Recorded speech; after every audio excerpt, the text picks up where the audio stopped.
very proud of our guys. Very proud of our guys. I told them after the second period, my message was, we're probably not the caliber of coaches that they have and things like that, but we can be a better team. And two come from behind wins, just like when last time we won this, we were down going in the third in both games. So these guys next to us, obviously pivotal for us. And Michigan State was -4 players at the World Juniors. That makes a difference. 4 impact players. We were -2 impact players, 1 at the World Juniors, 1 injured. So you saw how good Michigan State is. Total respect for them. Adam's done an incredible job there. I love him. He's I love him. I love his family. So they've done an incredible job. Coached him 3 years in the Sioux in junior hockey. Yeah, he's a great young man. His whole family coached all of them. Great family, great young man, and no surprise to me that he's done the job quickly that he's done. He's got it together. He understands there's no shortcuts in the game. But we got on our team, extremely proud. Battled, great goaltending, obviously. A goose egg against the talent that they threw at him in the shootout is incredible.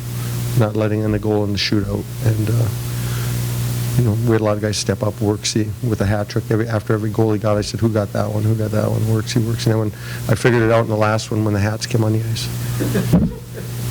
So. Questions for us, Matthew? Jack, of course you got a hat trick in the game. You were named the most valuable player. You're from Canada, so you might not have the Great Lakes connection, but what does it mean for you to have scored a hat trick in such a historical tournament here in Michigan? Yeah, it's pretty cool. Obviously, it's pretty clear to me just playing here last year and this year how big of a deal it is, and I'm honored to kind of be a part of that, and I'm so happy we won.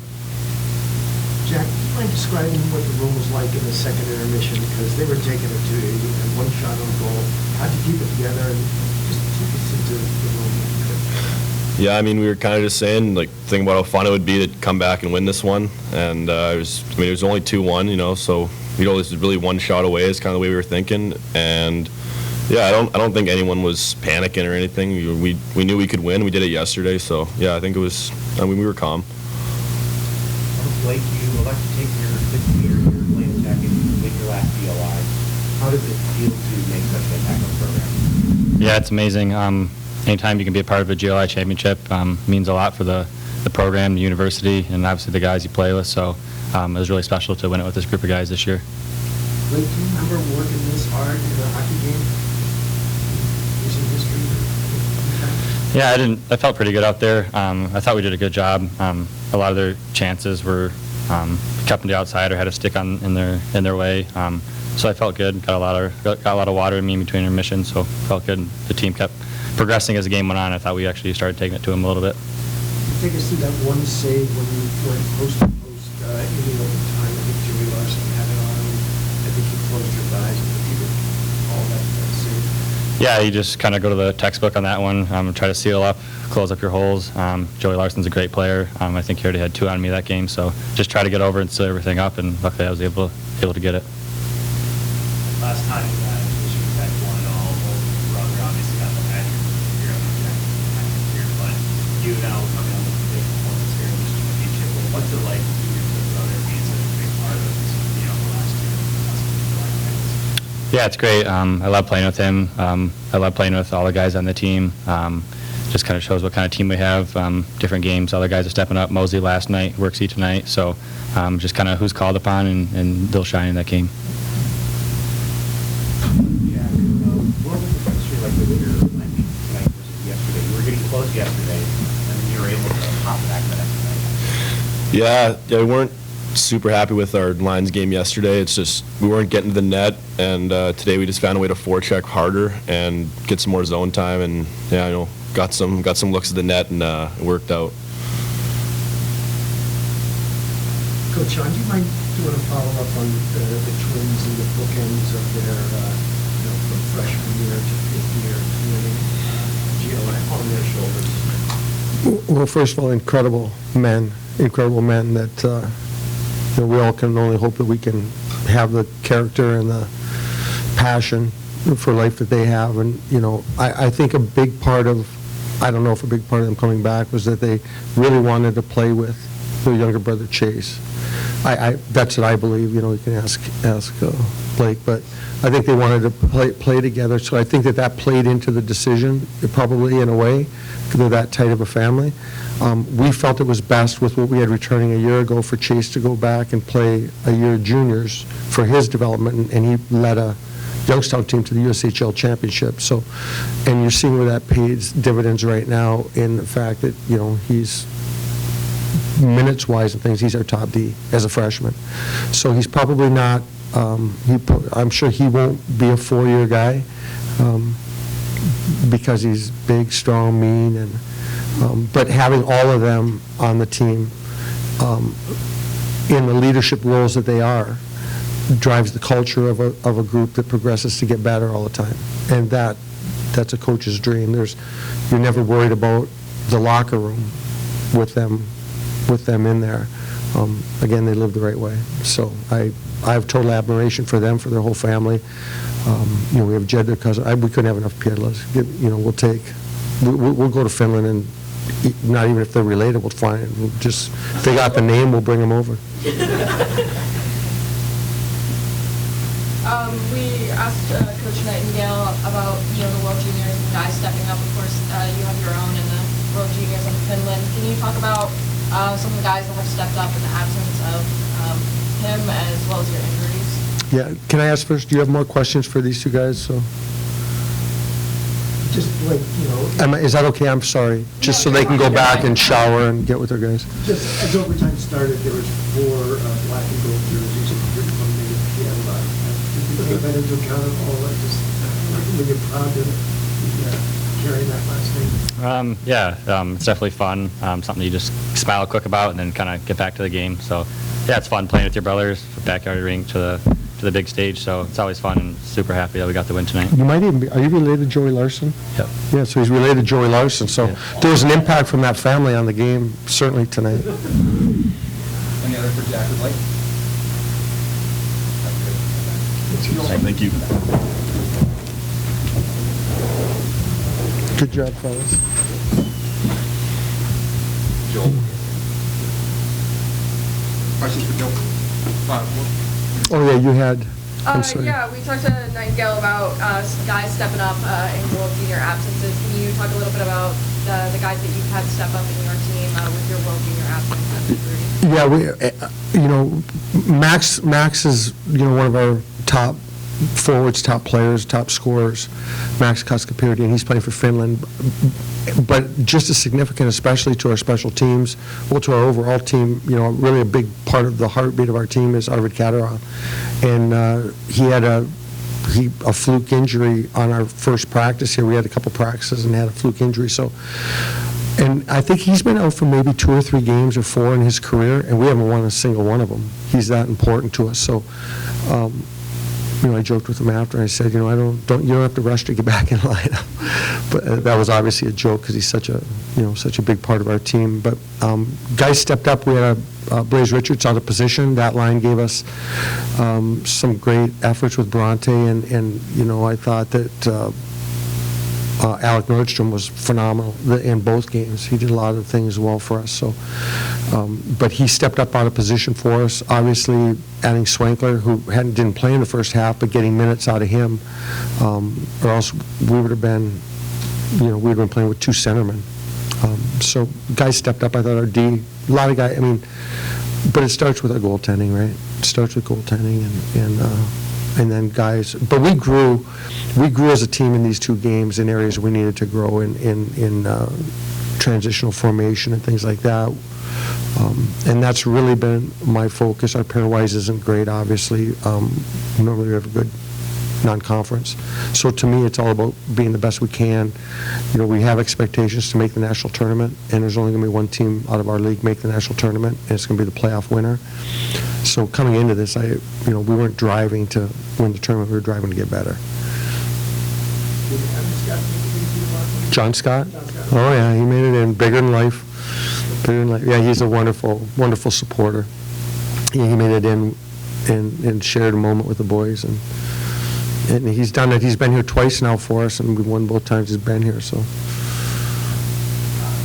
talking about going back to back in MacInnes the last time. Yeah. How have you seen his career growth now where he's a guy who's He's an All-American. You know what I mean? He's never not been consistent in the net. I use him as a reference for our group on consistency, and that's what you're looking for in everything we do. You know, being a family person, being an employee, whatever, it's consistency, and then raising that level of consistency, you know, so that, you know, I believe the old Navy SEALs thing. You don't rise to the occasion. You sink to the level of your training. I believe that firmly. Like, you all of a sudden miraculously don't turn into something that you're not. He was really good his first year, but we had a great goaltender in Matty Jerusik. But he was really good. And then the next year, he was just, you know, from that point on when he took over, he's just been, you know, obviously in a performance standpoint, you know, an engineering student that's now going for his BA in business to, you know, more round out his, you know, his future prospects after hockey. You know, those guys just emulate everything that Michigan Tech's about competition, striving to be excellent, striving to be a good part of a team and a culture, and they drive it. So, I love them all. Since we're on the topic, he struggled in October. His numbers were uncharacteristically low in the goals against average, save percentage and talk. Did you have any heart-to-heart talks with him at all October? No, he's done so much consistently for us. He didn't struggle this weekend. You know what I mean? And you know, part of it is being, you and I talked about it today, being your best when your best is needed. That's what we look for as coaches. You know, in third periods, I just do a lot of clapping and things normally when a game's on the line because you want to see who performs when they need to perform, that competitive greatness, being your best when your best is needed. And, you know, he's there when you need him. So I never question Blake Pietila, ever. How was the growth of the E-Corps over the first half of the season? You were able to bend and operate the overall team? Yeah, you know, it's obviously grown. You know, part of that comes in with structure to our game. You know, we give up 2 goals this weekend. You know, if you look at the second goal tonight in the second period and last minute of the second period, same players, identical to a goal we gave up last night. I believe the second goal to Alaska. Identical goal. Same players, same play. Everything was the same. Now, we got into a third period identical situation, and those players didn't do that. You know what I mean? So the defenseman won the battle. The slot was covered as it needed to be covered. We got the puck to where we could manage it. And so, like I said, there was a lot of growth. There's certainly growth on our defense. But we're so young back there. You know, what did we entered the year with, do we have a player that had over 35 games career on defense? I don't think so. And he didn't. He came in at like 32 or something career. So it's certainly growing. And our expectations of many of our players, I think, is higher than they've ever understood to go. But you know, they want to make a career in this game, and they're not playing against their guys, our teammates in practice. They're playing against Joey Larson. They're playing against, you know, the big Lushinov, whatever his name is, a big defense. Yeah, he's a tremendous player. You know, he's going to be an NHL. He's going to be starting in the NHL. They're trying to get their contracts. So, you know, we're just a stepping stone for them to develop, and so oftentimes our expectations are higher than they've ever understood to go and where they need to go. So in that regards, we're still pushing those D, because they're young and we feel that there's talent there, to elevate and be the very best they can be, and we'll put everything aside. So they've grown for sure, but you know, with all our group, we have a lot of growth left to do to be consistent. You know, this weekend was a huge part of that, with guys stepping up and the group coming together and being short some players, for sure. Good question, thanks. Just talk about being back in Grand Rapids for something here, a lot of how do you like? You know, I was talking to my wife about this last night after the game. You know, Neil's here, Neil Kepke's here, and we spent a lot of time together down at Joe Louis, and a lot of CCHA championships, many, many years going back, we were just 30 years maybe, many, many year after year after year. So you really got a comfort level, a goal to be at the Joe, da-da-da. But I like this. I mean, I like this. The hotel is, especially since the Little Caesars opened, it's not like walking from the rent center or whatever, there's several options. I mean, they had a skating deal today. I rode by, stopped in real quickly, where the bands were out from schools and people were on their outdoor rink, and I mean, there's a lot. They really have gone out to welcome this tournament here, and to me, it's the most prestigious tournament in college hockey. The crowds were outstanding. We still have to get representation, and we've worked at that, and I know our administration's worked really hard at getting representation. It's going to bring maybe 2,500 people with them or 2,000 people with them, so the building's full. But Sparty land and certainly Husky land brought in elements. I like it. Long story short, I like it better. Hotel's close. Guys can walk. I don't know if I was the only one probably took the bus back and forth. So. No, but I got a bad knee. So I tried to walk back last night, and I stopped like 3 times to shake it out a little bit. So, but I like it. I personally, and this is just me, I like it better. I like it better, especially since the move. You're always on a bus and always doing things. When it was moved to the Little Caesars Arena, you felt like you were kind of acting around what the Red Wings were doing and the concerts that were there and things like that. This feels really good, and the environment in the building was great. So I liked it a ton. I liked it better personally. That's just me. I don't know if the administration feels that way, but I liked every part of it.